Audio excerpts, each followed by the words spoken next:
episode of Boxing News today, and we've got a few stories to go over. After scanning the headlines, it seems that there's quite a bit of excitement brewing for that big December 23rd matchup down in Saudi Arabia, although the comments seem to be from boxing fans that there's a variety of mismatches at play. So we'll see how that turns out, obviously. And let's have a quick look here, an update. NABF super lightweight champ Steve the Dragon Claggett in an all-action fight defeated Miguel Medueno for the WBO international title in the main event on Tuesday night, held at the Montreal Casino in Montreal, Quebec, Canada. News courtesy of Eye of the Tiger Management, also out of Montreal. Good stuff for Mr. Claggett. All right. What is confusing most people is how one fellow who has one fight and loses it enters the top 10 rankings of the WBC. However, that is exactly what has happened at the 61st annual WBC convention taking place in Uzbekistan. The eagerly anticipated ratings kicked off in the heavyweight division with the unveiling of Francis Ngannou's name coming in at number 10, making his professional debut merely a month ago. An interesting fight without a doubt, but lots of discussion since, lots of things to read about it if you want to follow up even further. But it was interesting to note a little further down the line. The other major development that we noticed on the WBC rankings board was they voted to switch places of number 12, Joe Joyce, and number 14, Daniel Dubois. The move was actually suggested by Mauricio Suleiman to Frank Warren after Warren asked to see Dubois move up from number 14, citing his performance in his world title fight with Oleksandr Usyk, which, as we all know, he lost. If Danielle and Joe were to be switched, would that satisfy you? Suleiman asked Warren. Yes. Joe will not be happy with me, but I have to be fair, said Warren. Interesting, and the level of politics, quite frankly, involved in that decision. Speaking of politics and the ongoing battle with Conor, Benn, and the various British Boxing Board of Control over there, although in good standing with the WBC, and he's still under investigation by the BBBOC, a process in the form of an appeal of a result of a test, whereby he was removed from the sanctioning body's rankings following inactivity and not having a fight schedule. He's back now to box, but without a British license. Conor Benn has returned to the ring in a 10-rounder against Rodolfo Orozco in Florida. His first fight and win at the super welterweight, the limit of 154 pounds. So in the latest WBC's update, the undefeated Brit has been included at the number 5 spot in the top welterweights. Again, that's behind Cody Crowley, who recently lost his legal battle in Quebec, Canada. Suleiman Kishiko, Josh Taylor, and David Avanesian. And Mario Barrios is also rounding out that top 4.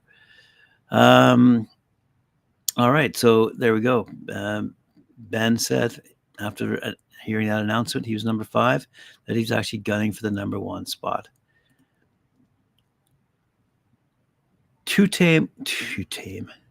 Two-weight world champion Natasha Jonas, 14-2-1, 9 knockouts, will defend her IBF welterweight world title against former unified world champion Michaela, who's now 19-1 with 5 knockouts, on Saturday, January 20th at the M&S Bank Arena in Liverpool, England.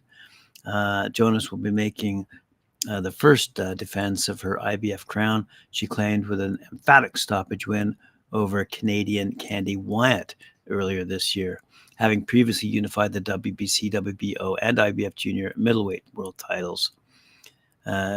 Newly crowned British champion,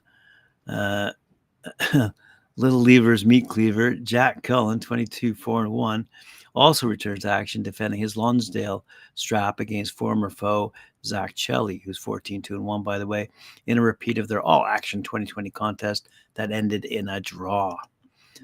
Boxer, that's BOXXER founder and CEO Benn said 2024 promises to be a monumental year for Boxer and Sky Sports, and we're thrilled to kick things off with another massive fight for women's boxing as Natasha Jonas defends her world title against Michaela in a matchup set to showcase the pinnacle of the sport.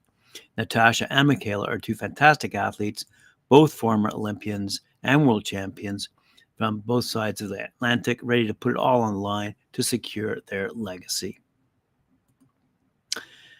Ben Davison is currently training Anthony Joshua, who is training for a fight against Otto Wallin, set to take place in Saudi Arabia on December 23rd. If the rumors are true, and they should be being confirmed as we speak. Davison will, in fact, be Joshua's fifth coach over the past 2 years.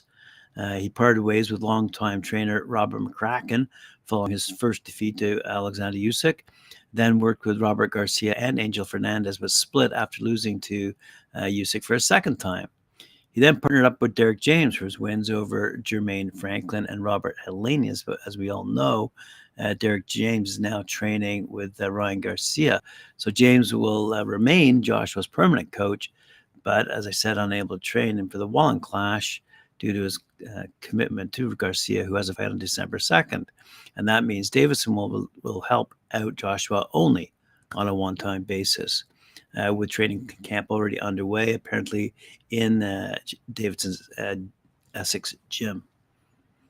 As a side note, it's interesting to note that Davison previously was in the limelight as a trainer when he helped Tyson Fury throughout his comeback to the ring quite a few years ago. Also fighting on December 23rd, it looks like Dmitry Bivol is going to have his hands full with Lyndon Arthur, who has won his last 4 fights since losing to Anthony Yarde via 4th-round technical knockout in might not have been technical, might have been an actual knockout in 2021. It would be more interesting, says boxing247.com. It would be more interesting if Yarde were the one facing Bivol, as that would be giving boxing fans a chance to compare Dimitri's performance against the British fighter to that of IBF WBC WBO champ Artur Beterbiev. Bivol versus Arthur will get on the undercard, as I said, of the anti-Joshua Otto Wallin fight, which Joshua's headlining, even though he's no longer a world champion. The other notable fight on that card involves former WBC heavyweight champ Deontay Wilder fighting Joseph Parker, another former WBO champ. As I noted at the outset of this show, boxing fans have been rather critical of the December 23rd card, noting that virtually all the fights are mismatches or very close to it. As we all would have preferred to see, we would prefer to see Joshua fight Wilder, and that would be a great main event. But these two guys are getting old and been out in orbit around each other for the past 5 years. The Saudis should have insisted that Joshua fight Wilder instead of facing other opposition. That's just blunt. Other notable fights, as I mentioned last week or maybe earlier this week, are Arslanbek Makhmudov versus Ajit Kabayal, and Filip Rogovic has gone up against Mark Demori. So that's shaping up to be a pretty good card for its entertainment value alone. Speaking of the heavyweights, though, it looks like Tyson Fury and Oleksandr Usyk have reportedly set a date, it says badlefthook.com, for their undisputed championship fight. It looks to be being held, as I see, in Saudi Arabia. Let's have a quick look here. We'll meet an undisputed heavyweight title clash on February 17th. Again, in Riyadh, Saudi Arabia. Fury's 34-0-1, 24 knockouts, and putting his WBC title on the line, as well as his lineal claim, while Usyk, 21-0, 14 knockouts, will be bringing the WBA, IBF, and WBO titles to the fight. And let's see if that happens. Okay. Last word to Bob Arum. He's feeling optimistic that he'll be able to make a fight happen between Teofimo Lopez and Ryan Garcia for February. Ryan, he's 23-1, 19 knockouts, has a fight before that against Oscar Duarte on December 2nd, and it's iffy whether he'll come through out victorious. Again, courtesy of BoxingNews24.com. Teo versus Ryan would be business level fight rather than a sporting one, as they say, because King Ray has beaten nobody in the 140-pound division to earn a title shot against the WBO light welterweight champion Teofimo Lopez. If Ryan climbed the ranks like other grunts by getting in the trenches and proving he deserves a title shot, you could understand fighting for a belt against Teofimo.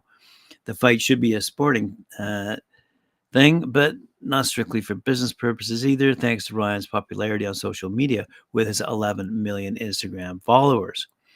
Arum will need to give Ryan an offer he can't refuse because he's already being mentioned as the next opponent for Devin Haney if he's victorious in his fight against WBC light welterweight champ Regis Prograis on December 2nd. Many boxing fans aren't eager to see Ryan thrown to the wolves by facing Teofimo, 19-1 by the way, 13 knockouts, in one fight removed from his 7th-round knockout loss to Gervonta Davis last April. If Ryan were to earn the fight by beating some solid contenders at 140 to show he's back from that loss, it's still fighting well then. While Golden Boy didn't match a 25-year-old Ryan against one of the killers in the 140-pound division, the guy that they picked is still better than anyone that he's beaten before, and he has his hands full. Duarte, 26-1, 21 knockouts, is hungry, and he's a great opportunity to set himself up for some serious life-changing money by beating Ryan. We're hoping to get that fight done sometime in February, said top-ranked boss Bob Arum. In the meantime, Garcia has a fight against Duarte, but I don't think there's going to be that much difficulty. Teofimo Ryan fight together for the end of February. That's what he says. If Ryan gets that fight, he'll be likely knocked out within 6 rounds, says this writer, and it will be difficult for him to rebuild his career. However, Ryan's massive followers, many of them teenagers, won't abandon him after the defeat, so he'll still be a popular choice for champions. With Ryan's ability to market his fights to his 11 million followers, he can turn them into moneymakers, even if he repeatedly loses and becomes a journeyman. Wow. Harsh words for one of our favorites here, Ryan Garcia. I'd like to thank you very much for joining me. Appreciate it very much. Thanks for your comments, Sadari. Appreciate it. Yes, we've often mentioned a Grand Prix super tournament in boxing, and there are other boxing leagues now springing up that are interesting as well. Different formats, but nonetheless offering some change for boxing fans rather than same old, with control by a few of the oligarchs out there, namely those who have the ABCs behind them. Anyway, that's it for me today. Thank you very much. I'll see you again tomorrow, 11 a.m. Eastern Time for Boxing News Today. Thank you very much for joining me on Talk and Fight. Appreciate it. Remember to catch Mike Orr for his show Knuckle Up at 4 p.m. Eastern Time, and The Sugar Show later on at, I believe, 7 p.m. Eastern Time.